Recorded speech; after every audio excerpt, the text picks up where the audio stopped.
বৈষম্য বিরোধী আন্দোলনে ১,০০০ মানুষ প্রাণ হারিয়েছে, ভারতীয় সংবাদ মাধ্যমকে জানিয়েছেন এম সাখাওয়াত।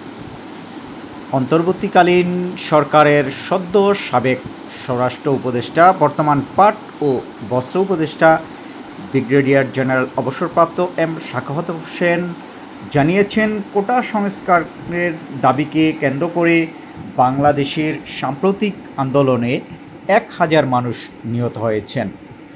আজ শুক্রবার ভারতীয় সংবাদ মাধ্যম নর্থ ইস্ট নিউজকে দেওয়া এক সাক্ষাৎকারে তিনি এ তথ্য জানান। মুঠোফোনে নর্থ ইস্ট নিউজকে দেওয়া সাক্ষাৎকারে সদ্য সাবেক স্বরাষ্ট্র উপদেষ্টা এম সাখাওয়াত হোসেন বলেছেন, শেখ হাসিনা সরকারের নির্দেশে পুলিশ বাহিনীর প্রাণঘাতী অস্ত্রের গুলিতে ঢাকাসহ অন্যান্য জেলায় নিহত এসব মানুষের বেশিরভাগই তরুণ ও শিক্ষার্থী। এম সাখাওয়াত হোসেন বলেন, ক্ষমতা আঁকড়ে ধরে রাখতে মরিয়া শেখ হাসিনা মানুষের জীবনের কোনো পরোয়া করতেন না। পুলিশের ঊর্ধ্বতন কর্মকর্তারা ছাড়া এই হত্যাযজ্ঞ চালানোর নেপথ্য কারিগর ছিলেন আসাদুজ্জামান খান কামাল, সাবেক স্বরাষ্ট্রমন্ত্রী, আনিসুল হক, সাবেক আইনমন্ত্রী ও ওবায়দুল কাদেরের সাবেক সড়ক পরিবহন ও সেতুমন্ত্রী এবং আওয়ামী লীগের সাধারণ সম্পাদকের মতো শেখ হাসিনার মন্ত্রিসভার অনেক সদস্য। অন্তর্বর্তীকালীন সরকারের স্বরাষ্ট্র উপদেষ্টার দায়িত্ব গ্রহণের পর অসংখ্য পুলিশ কর্মকর্তার সঙ্গে কথা বলেছেন জানিয়ে এম সাখাওয়াত হোসেন বলেন, পুলিশ সদস্যদের শান্ত করতে টানা ৫ ঘন্টা তাদের সঙ্গে আলোচনায় বসতে হয় আমাকে।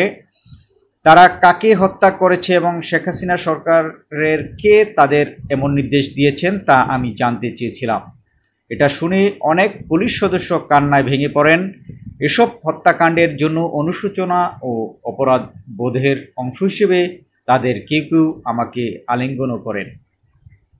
নোবেলজয়ী ডক্টর মোহাম্মদ ইউনূসের নেতৃত্বাধীন সরকারের আশেপাশে অনেক দুষ্কৃতকারী ও শত্রু লুকিয়ে আছে দাবি করে এম সাখাওয়াত হোসেন বলেন, ভারত সরকারের প্রতি আমার বার্তা হলো, আপনারা কি ঢাকায় বন্ধুত্বপূর্ণ নাকি শত্রুভাবাপন্ন একটি সরকার দেখতে চান?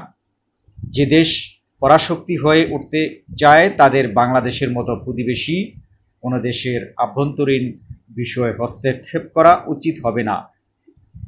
আমরা কোনো টুকরো টুকরো গ্যাং নই। সাখাওয়াত হোসেনের এই বক্তব্যে কিন্তু অনেক বিষয় স্পষ্ট হলো। সবাইকে অসংখ্য ধন্যবাদ জানিয়ে আশা করছি আমাদের সাথে এই ভিডিওটি শেয়ার করে এবং এই ধরনের ভিডিও যদি আমরা নিয়মিত আনতে চাই এখন, তাহলে আপনাদের মতামত জানাবেন। সবাইকে অসংখ্য ধন্যবাদ।